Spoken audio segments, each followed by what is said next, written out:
today. Yeah, I've got to say, that is pretty brave to volunteer, not only to go on the, well, wait, Taco Tuesday. All right, there we go. Cinco de Mayo. Yes. We'll talk about that in a second. You really went into the lion's den. I mean, it's one thing to go on let'srun.com. It's another thing to go right into the message boards. I was prepared for the worst and was really quite shocked. I mean, I got hard questions, but nothing that I couldn't answer. There was one question I couldn't answer, which was how far could I punt a football? And so I was still in my pajamas and I got dressed and I got the football out of the Mammoth Track Club van and I went outside and it did not go very far. It went like 20 feet. So I had an answer for them afterwards. Wow, that is commitment. Wow, I'm gonna have to go back and look at that. I didn't even realize that happened today. What's pandemic life like in Mammoth Lakes right now? It's hard. Our town is very conservative through all of this. So we've been home for 52 days straight. We yesterday did a little dabble picnic in someone's driveway, but it got cold and it was uncomfortable. We went inside and I still feel like I'm trying to shake the discomfort today. So learning how to get reintegrated into society, I think is going to be harder than I thought it would be. But I miss my teammates terribly. I'm a very social runner. I love that they hold me accountable to show up every morning at 8 o'clock. I love the conversations we have. First, above all of that, I love our team dinners, whether they're weekly or a couple times a month. And to not have that, I've missed it real greatly. But it's also having me rediscover the importance of getting out for not just physical health, but mental and emotional health. To be a full-time teacher right now on top of working and training has been my biggest challenge. I think teaching is so hard, and teaching your own kid is even harder. So it's been that aspect of it. I've had to use a lot of my own tactics in running and racing when things get challenging, to rely on optimism and gratitude. And I've had to use that every single day in teaching. And your daughter is 9 or 10, right? Nine, she's third grade. So what subject has tripped you up the most? What is like, oh, I don't remember how to do that? Well, she hates math and she hates reading and she just wants to do crafts. So I don't even like that word. So the fact that she's using that word, I know she's just doing it to push my buttons. And for me, who always has 1 or 2 books on hand that I'm reading, it makes me cringe that she doesn't like to read, because I feel like that's our gateway for growth and learning and understanding and learning compassion in other places around the world. So for her to not just dislike it, but to just say she hates it, just mortifies me. You think it's 9-year-old rebellion at this point? Undoubtedly, yeah. Because you're an author. Andrew's got a book out. I have to ask, is there in-house competition over who's going to sell more copies? He's crushed it. He makes book writing look so easy. Like, I still haven't gotten over the pain of writing my first book, my first and only book. And he's pumped out 2 already and just makes it look so clean and concise and easy. He's just like, I'm going to go down to my office and type for a few hours. I'll be back up by noon or by lunch. And he bangs it out and has really made it look a lot more graceful than I did. I cried through it. I was up at 4 a.m, didn't go to bed till midnight. It was a hard process. But that book, I read it when it first came out, and I was thinking about it just the other day. It's really relevant now because you talk a lot about the power of positive thinking, and I think people need that now more than ever. How do you stay positive running every day, and how do you recommend those of us who are going out and trying to run day after day alone keep positive through all of this?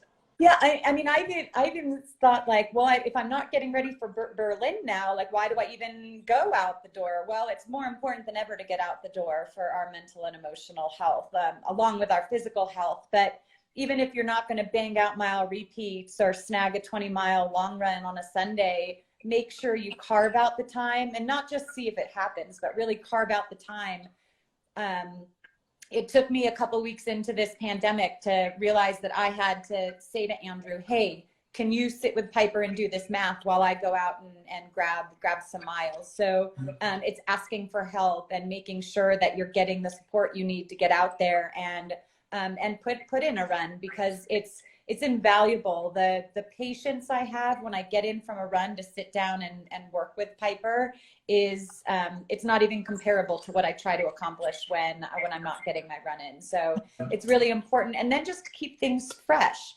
The other day I challenged myself to find as many streets in town that I've never run on before, or something I've been frequenting because it's been so fun. There's these steps by the Westin, which is closed right now.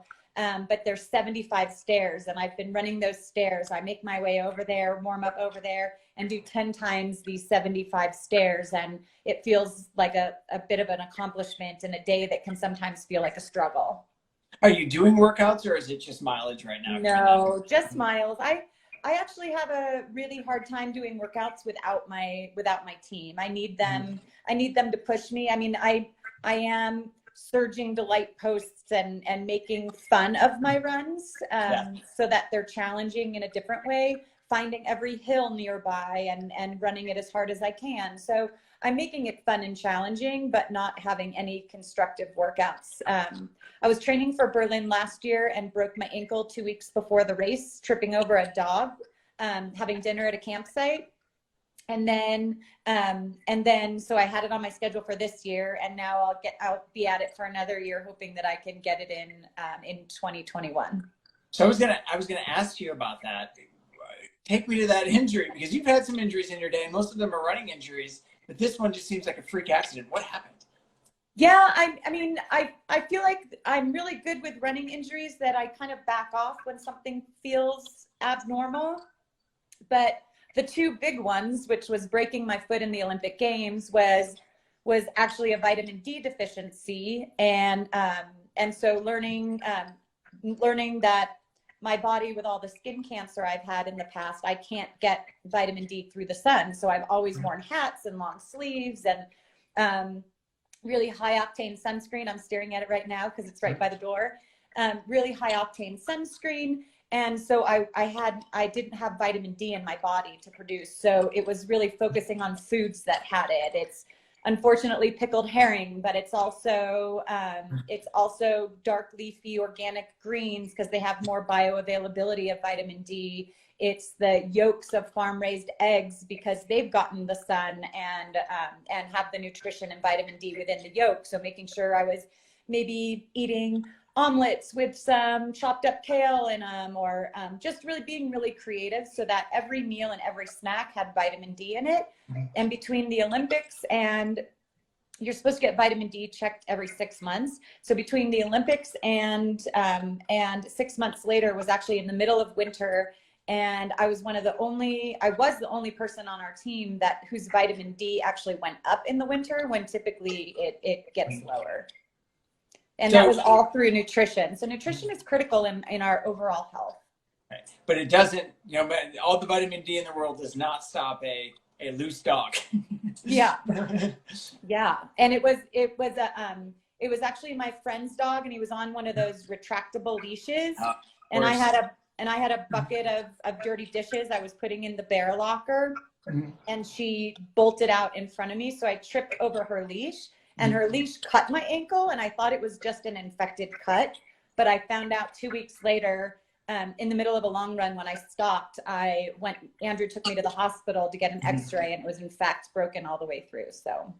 So training for 2019 Berlin, 2020 Berlin looks to be out with the regulation in Germany. Will you hold off until 2021 Berlin, or if the world opens back up, will you look to try to capitalize on a fall or spring marathon?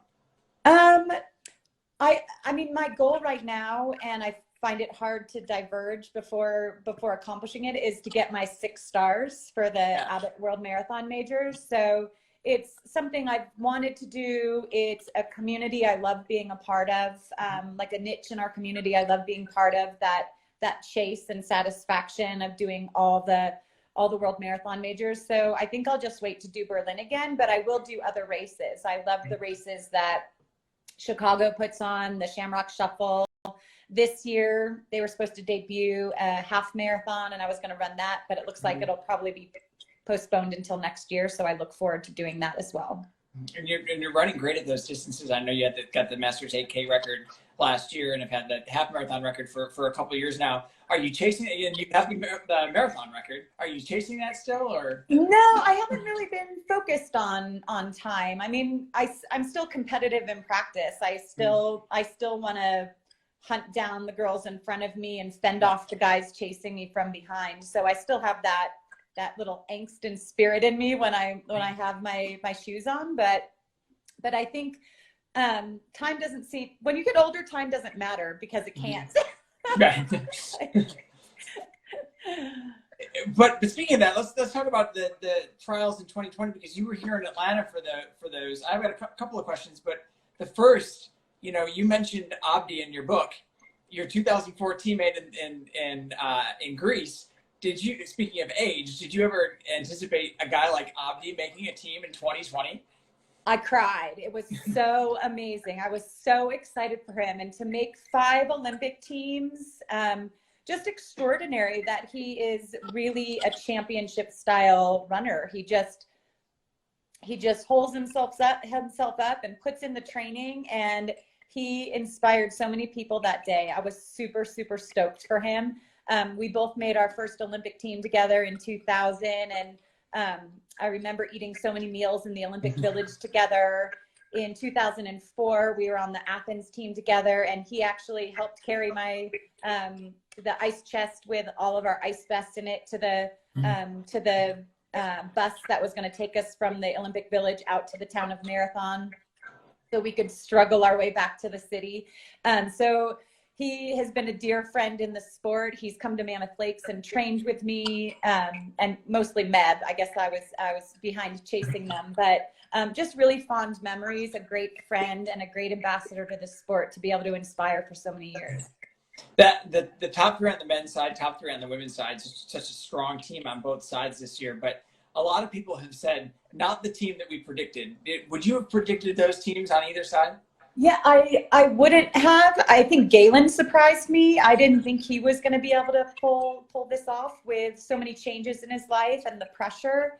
And I guess no. The answer is no. I wouldn't have predicted the team, but I also couldn't make the predictions. But they weren't the top 6 that were mulling through my mind and wrestling with the weeks leading up to the race to believe in them. I did speak to Ben Rosario before the race a few weeks prior, and he seemed to think that one of his women were going to make this team, and he thought Alphine was in the best shape.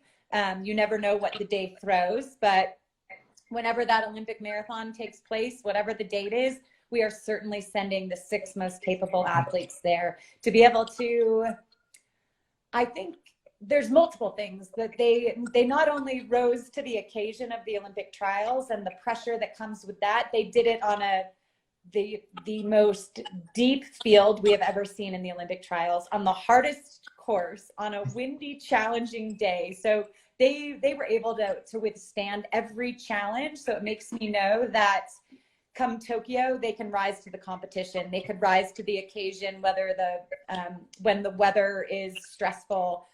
They are going to be so well prepared, and I'm so proud of them already. You were out there on the course in a lead vehicle.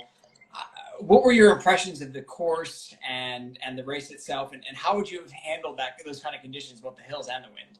If my microphone was open, I would have been talking the entire time on what an incredible field was in front of me. In between thinking, oh my gosh, like they're dropping the #1 seed in the race, the fastest marathoner in this race, to, oh my gosh, now they're dropping 2 Olympians. Like, this is just crazy. And it unfolded in the most perfect dramatic fashion for us to be able to witness.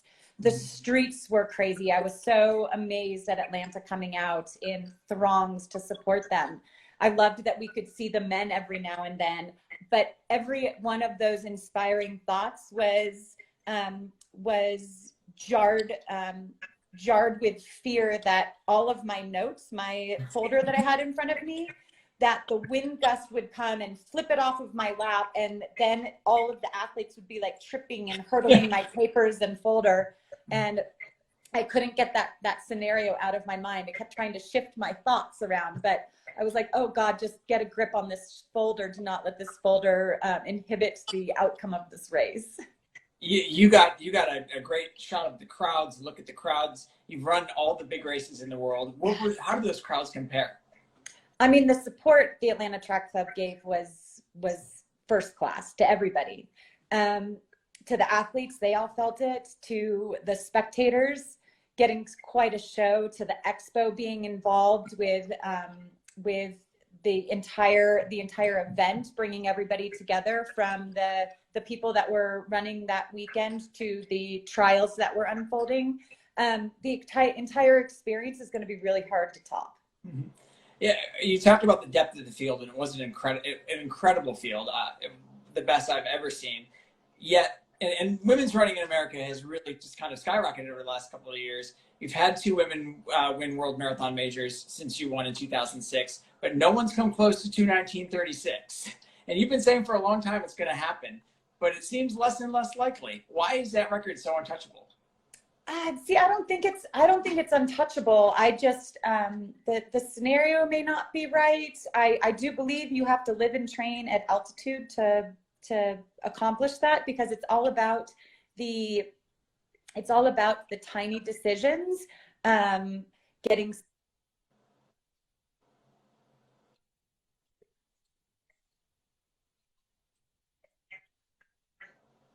all of that together. I think takes not just one buildup, but maybe a few tries at it before you can really nail that balance of pushing the limits and riding that line of accomplishment. And I think with the depth we have right now, we're certainly knocking on the door. I loved breaking that record. Joan Benoit Samuelson has long been a hero of mine. I admire what she does on and off the race course, and who she is. So for her to dangle that carrot of an American record out and try to chase it for a few races and finally accomplish it felt huge. It's what lured me out of bed. The idea of it lured me out of bed every day and into my training shoes and pushing past the barriers that were once there. And so it mattered in the buildup, and it mattered the day I needed to execute the plan. But since then, it's been someone else's for the taking, and I'll be happy to celebrate the day when they do. But even with all the shoes, nobody's touched it yet. The closest is a minute, 20 seconds away. So you might have some time to hold on to that record.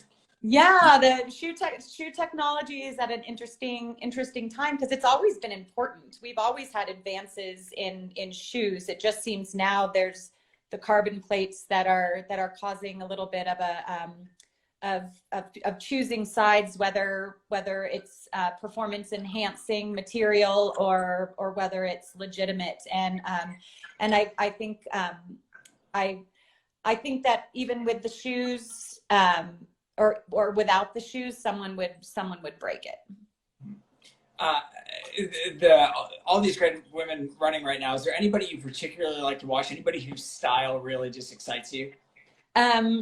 So I mean, they are my ASICS teammates. Sarah Hall, I love her feisty nature in racing, and Emma Bates, who in just a few marathons has done so well.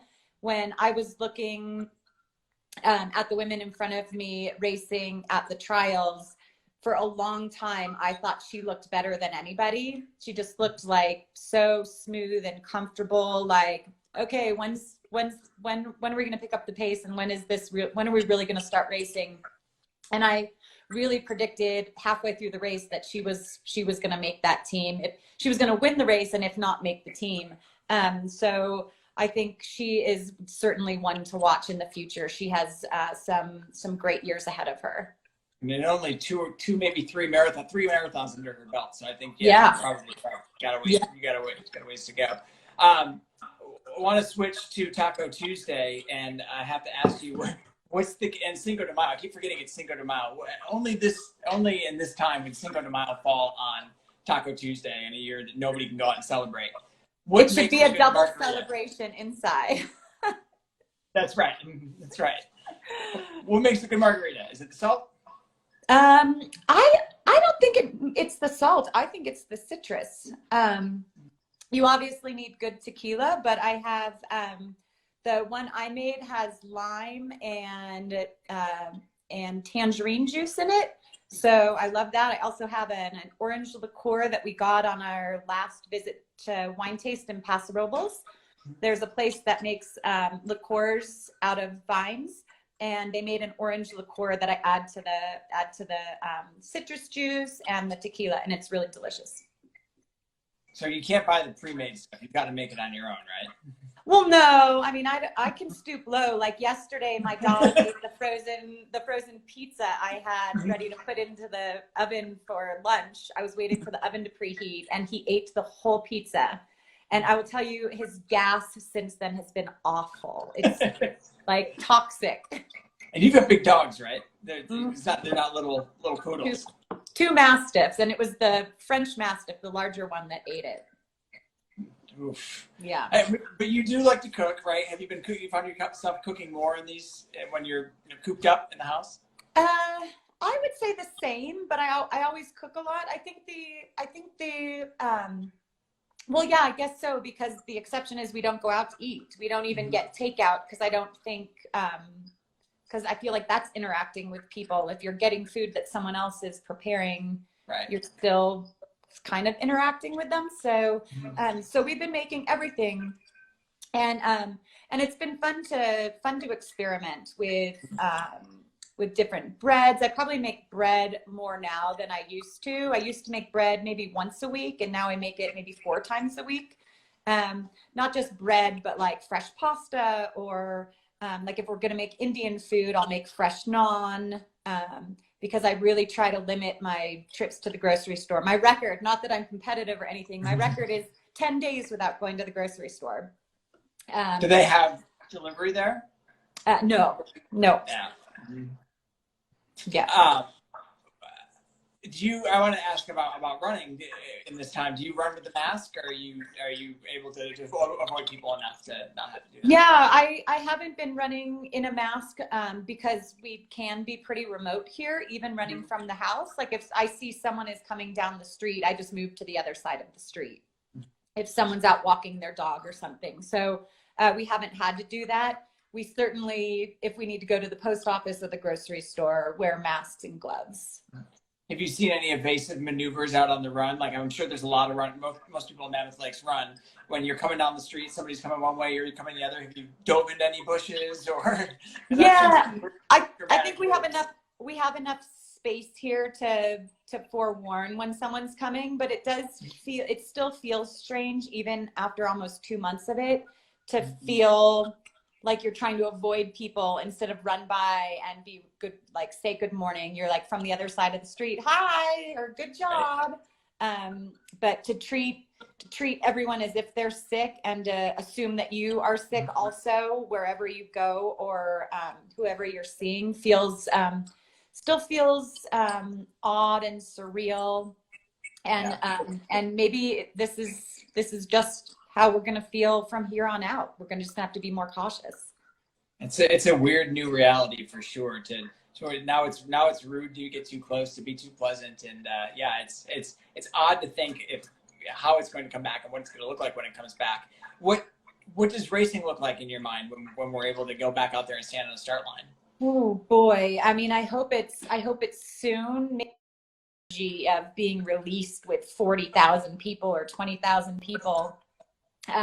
You know that well with Peachtree, it's just this amazing rush of emotion at the start line. It feels so great, and so I think it would lose that energy and that power, and also high fives and interacting with the spectators on the side of the course. Maybe you're just winking at them or giving them a thumbs up instead of giving them a high five, but we're just gonna have to adjust, because I don't think this community is stoppable. I just think we need to rethink it.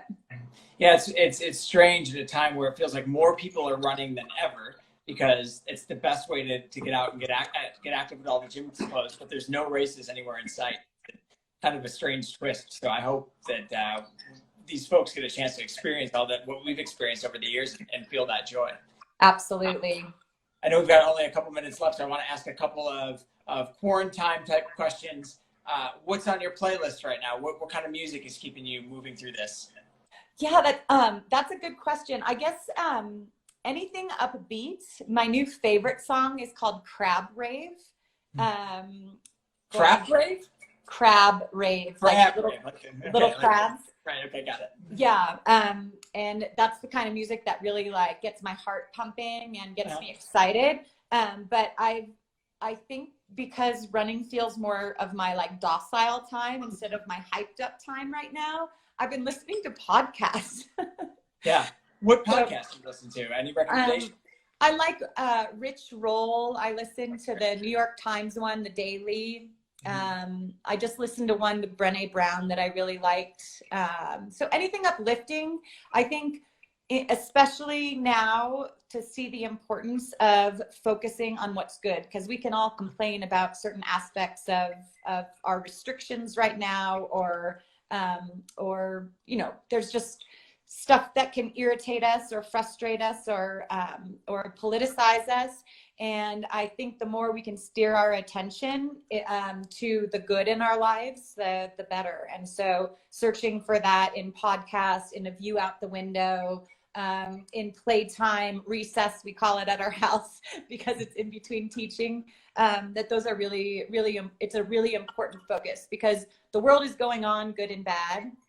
And the more we can direct our attention to what's going to uplift our spirits and keep us motivated is going to be in our best interest. I could ask question after question, but there's no better way to end than that. So I'm going to let you finish that margarita and enjoy your Cinco de Mayo. Thanks so much for doing your first Instagram Live with us. Thank you so much for having me, and good luck to everybody getting through this. I know